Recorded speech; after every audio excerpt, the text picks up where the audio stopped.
नमस्कार, मैं सचिन खुदशाह। क्या आपने कभी किसी तिजोरी की चीख सुनी है? नहीं सुनी होगी, क्योंकि लोहे और कंक्रीट से बनी तिजोरियां चीखती नहीं हैं, वे बस खाली हो जाती हैं। और जब वे खाली होती हैं तो उनके भीतर की शून्यता पूरे देश के नैतिक ताने बाने को निगल जाती है। आज की कहानी किसी एक घटना की नहीं है, आज की कहानी उस स्क्रीन प्ले की है जो हमारे और आपके समानांतर लिखा जा रहा है, लेकिन हमें दिखता वही है जो एक खास प्रोजेक्टर के जरिए हमारी आंखों पर फ्लैश किया जा रहा है। तारीखें नोट कर लीजिए। जुलाई का यह महीना, साल 2026। एक तरफ देश की सबसे बड़ी अदालत सुप्रीम कोर्ट की पीठ बैठती है। अदालत के सामने दो फाइलें हैं। एक फाइल पर लिखा है अयोध्या राम मंदिर चढ़ावा चोरी मामला। दूसरी फाइल पर लिखा है नीट यूजी 2026 परीक्षा धांधली। दोनों मामलों पर देश के चीफ जस्टिस सूर्यकांत की पीठ गंभीर टिप्पणियां करती हैं। 20 जुलाई की तारीख को दोनों ही मुद्दों पर बड़े आदेश आते हैं, लेकिन अगले दिन यानी 21 जुलाई की सुबह जब देश के बड़े राष्ट्रीय अखबार आपके दरवाजे पर गिरते हैं तो उनकी सुर्खियों का मिजाज बदल चुका होता है। चाय की चुस्की के साथ जब आप पहला पन्ना पलटते हैं तो आपको नीट परीक्षा के पन्ने दर पन्ने दिखते हैं। जंतर मंतर पर बैठे छात्रों के आक्रोश के विजुअल्स दिखते हैं। सोनम वांगचुक की भूख हड़ताल दिखती है। कॉकरोच पार्टी के मास्क पहने युवाओं का प्रतीकात्मक तमाशा दिखता है। लेकिन उस दूसरी फाइल का क्या हुआ? वह फाइल जिसमें लिखा था कि आस्था के सबसे बड़े केंद्र की तिजोरी से सीसीटीवी कैमरों के ठीक सामने 70 बार हाथ साफ किया गया। वह खबर अचानक पन्ना नंबर 9 या पन्ना नंबर 11 के एक छोटे से कोने में सिंगल कॉलम में सिमट कर क्यों दम तोड़ देती है? क्या यह महज एक संयोग है या फिर पत्रकारिता के इतिहास का सबसे बड़ा नैरेटिव शिफ्ट है, जहां एक बड़े जख्म को छिपाने के लिए दूसरे बड़े जख्म की पट्टी को कैमरे के सामने बार बार घुमाया जा रहा है? आज गोदी मीडिया के इस सन्नाटे को चीरते हुए हम उस अंधेरी सुरंग में उतरेंगे जहां भगवान का चढ़ावा और नौजवानों का भविष्य दोनों एक साथ लापता कर दिए गए हैं। आप देख रहे हैं दुनिया का सबसे उदास लेकिन सबसे जरूरी प्राइम टाइम ऑनलाइन बुलेटिन। आइए पहले अयोध्या चलते हैं।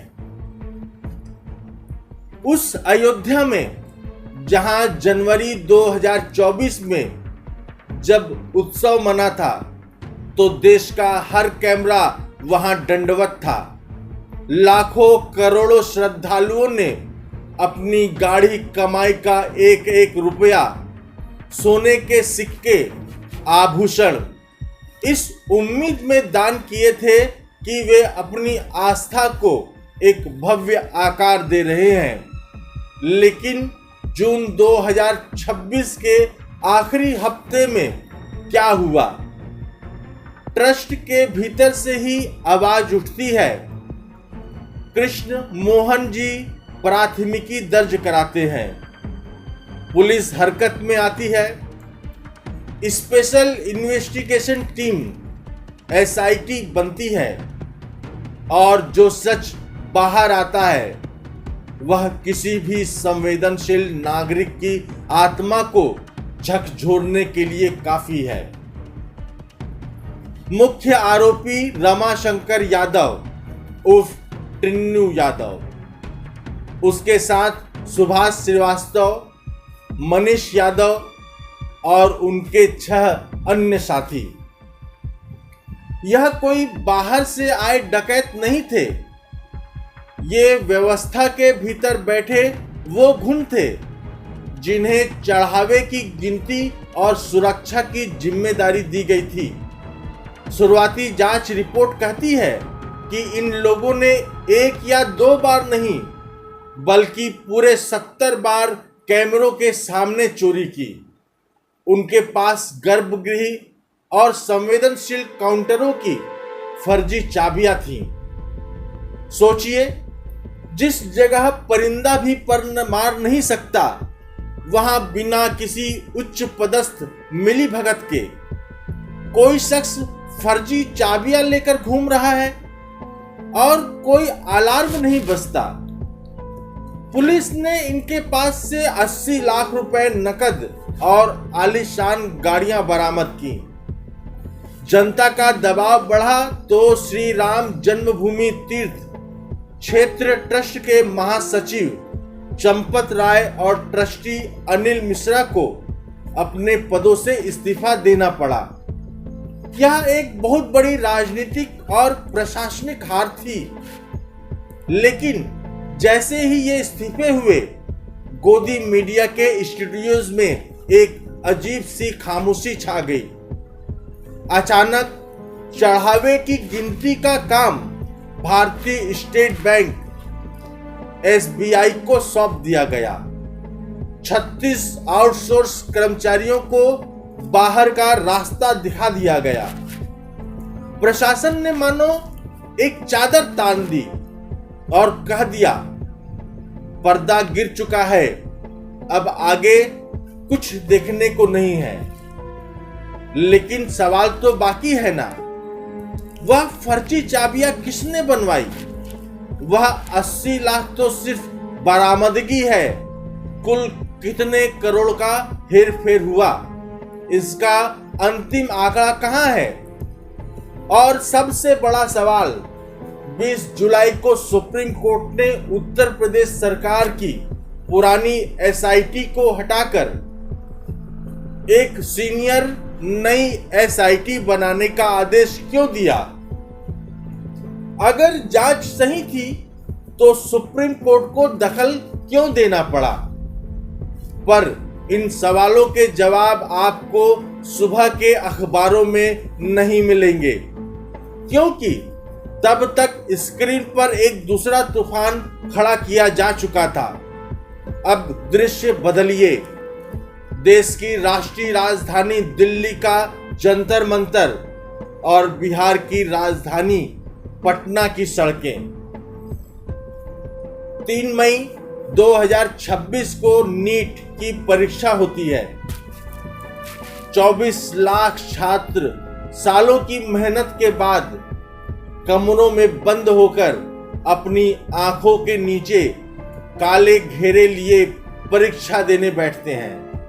लेकिन परीक्षा खत्म होने से पहले ही पेपर लीक माफिया देश के भविष्य का सौदा कर चुका होता है। टेलीग्राम पर प्रश्न पत्र तैर रहे होते हैं। व्यापक जनाक्रोश के बाद 12 मई को परीक्षा रद्द होती है। CBI जांच बैठती है। देश भर से प्रोफेसर, डमी कैंडिडेट और शिक्षा माफिया गिरफ्तार होते हैं। 21 जून को दोबारा परीक्षा यानी रीनीट होती है। 16 जुलाई को नतीजे आते हैं और फिर OMR शीट में हेरफेर का एक नया विवाद खड़ा हो जाता है। NTA सफाई देता है कि यह सब AI द्वारा जनरेट फर्जीवाड़ा है। इस पूरे घटनाक्रम की क्रोनोलॉजी को ध्यान से देखिए।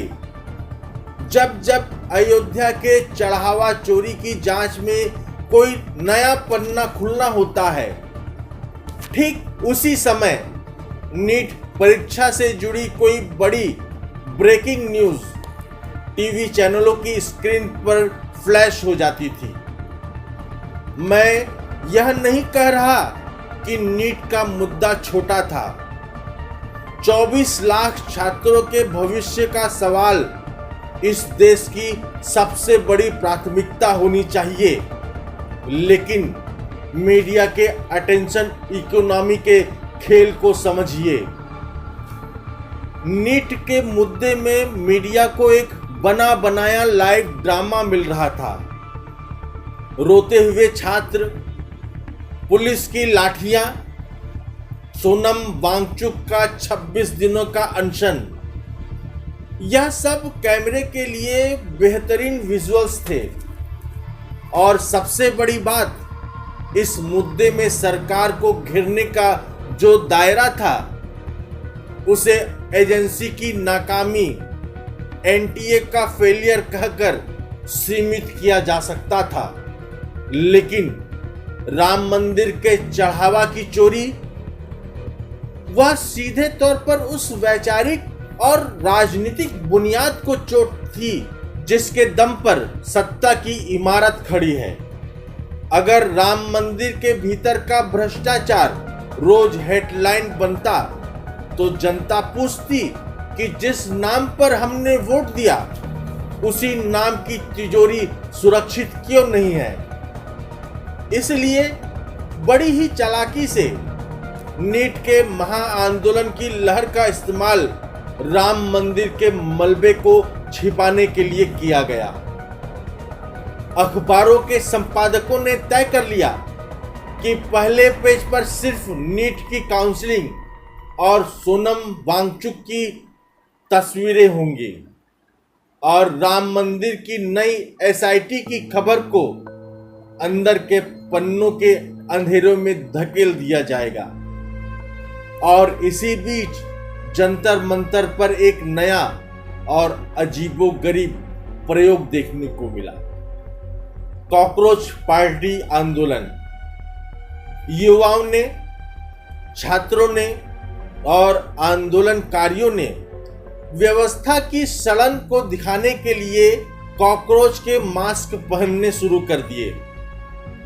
उन्होंने कहा कि हमारी सरकारी संस्थान, हमारी परीक्षा एजेंसियां और हमारे सिस्टम के रखवाले उन कॉकरोचों की तरह हो गए हैं जो सिर्फ गंदगी में पनपते हैं, जो अंधेरे में देश के भविष्य को कुतरते हैं और रोशनी पड़ते ही छिप जाते हैं। यह एक शानदार प्रतीकात्मक आंदोलन था। इसने सोशल मीडिया पर तहलका मचा दिया। इंस्टाग्राम रील से लेकर एक्स, ट्विटर के ट्रेंड्स तक कॉकरोच पार्टी छा गई। युवाओं की यह रचनात्मकता सराहनीय थी, लेकिन इस आंदोलन की चकाचौंध ने अनजाने में एक और काम कर दिया। मीडिया को एक नया खिलौना मिल गया।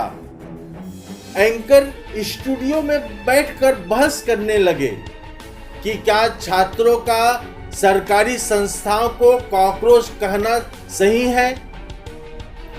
चर्चाएं इस पर होने लगी कि सोनम वांगचुक का अनशन कब टूटेगा, उन्हें जूस कौन पिलाएगा।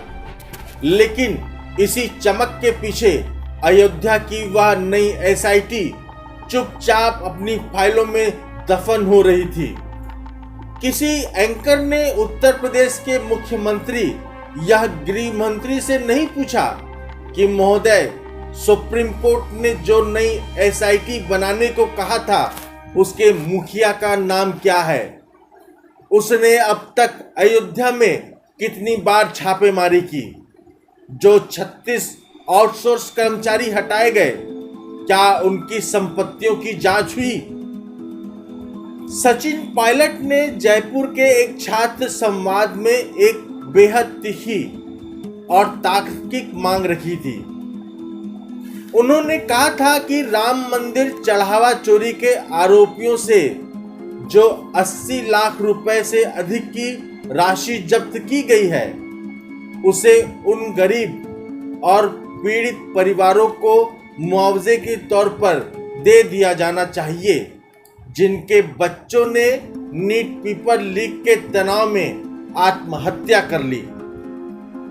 यह बयान सोशल मीडिया पर तो घूमा, लेकिन किसी बड़े अखबार की संपादकीय टिप्पणी नहीं बन सका। क्यों? क्योंकि यह बयान उस साठगांठ को उजागर कर रहा था जिसे छिपाने की कोशिश की जा रही थी।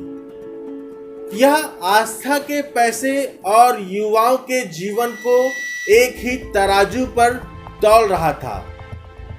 तो अंत में इस दास्तान का हासिल क्या है? क्या हम यह मान लें कि नीट आंदोलन ने राम मंदिर के मुद्दे को दबा दिया?